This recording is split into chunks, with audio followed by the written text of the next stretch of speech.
I've decided that I will talk on camera every single day until get fluent in English, because I'm English learner and I just want to try to practice, you know what I'm saying?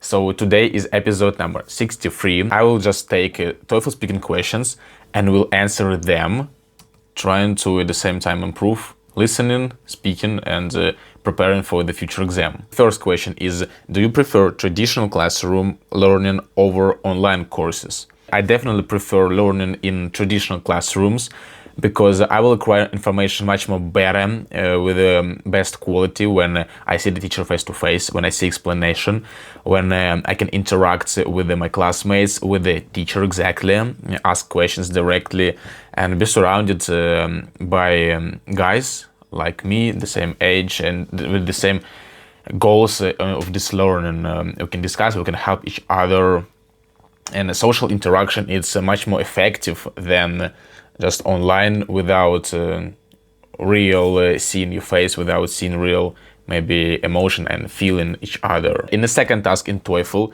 I have to retell the story and retell opinion what the man expressed. So the situation in university that right now currently is forbidden eating in classrooms. And some student wrote a letter about that he disagree with this statement, with this policy of university, because eating in classrooms can help students to concentrate during the lesson, because they're not gonna think about eating like if they're hungry, if they feel hungry, they're not gonna dream about food. They can just take it and eat right now currently and stay focused and listen. And second reason is that students could gather in these classrooms after their graduation or after finishing the semester and have some party, eat something, an opinion during the conversation. Exactly the task what I should retell right now. Man, he's completely agree with the statement, with the policy of university, because about hunger in classrooms, he considered at that point that when some students will eat in the classroom during the lecture, and for him, yeah, maybe it will be better, but for other students, it's gonna be distraction. They will hear someone smacking, munching something, and it will definitely distract them, disturb to listen the lecture class. And about gathering after the semester, it is not a good idea, because in every semester usually they prepare to the exams in classroom, so it's easy to find another place to hang out, to eat something. Next task, I have to talk about altruism.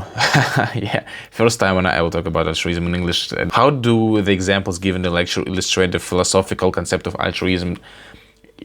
In general, it was example like nursing, some kind of nurse, I don't remember her name, but she was a real hero, because during the war, she went to the battlefield in the front, and she was gonna help wounded soldiers. Doesn't matter if she's gonna be underwent by fire or by I don't know, another attack from the enemy, but she was really brave and didn't think about reward. At the same time, other nurses just left this field, was frightened. Really, it's normal when you're frightened in the war, but she decided to continue helping soldiers. The last task, I supposed to retell the lecture. The question, the theme was what is operant conditioning and how it is used to shape behavior. Yeah, operant conditioning, there are several types: positive reinforcing, negative reinforcing, and positive punishments, negative punishments.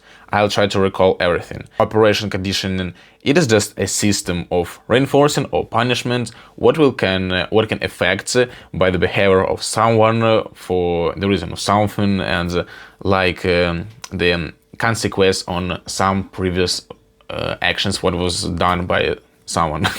Okay, positive reinforcing, it is when you, for example, award your dog for doing some action, for listening you, just take a snack, dog, good dog. About negative reinforcing, it was example about when you turning off the annoying alarm in the morning, not your alarm, maybe someone's alarm, when you annoyed by this, when you're tired of not in South, but stuff like this. And about punishments, negative, positive punishments. What is this? No, negative. I'll start with negative. Negative, it was when you forbid your kid play computer games anymore because he's done something bad.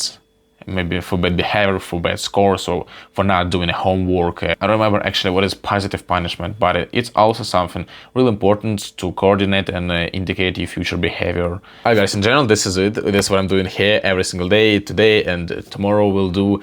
So, see you tomorrow. Yeah, good luck everyone who learn English. Good luck.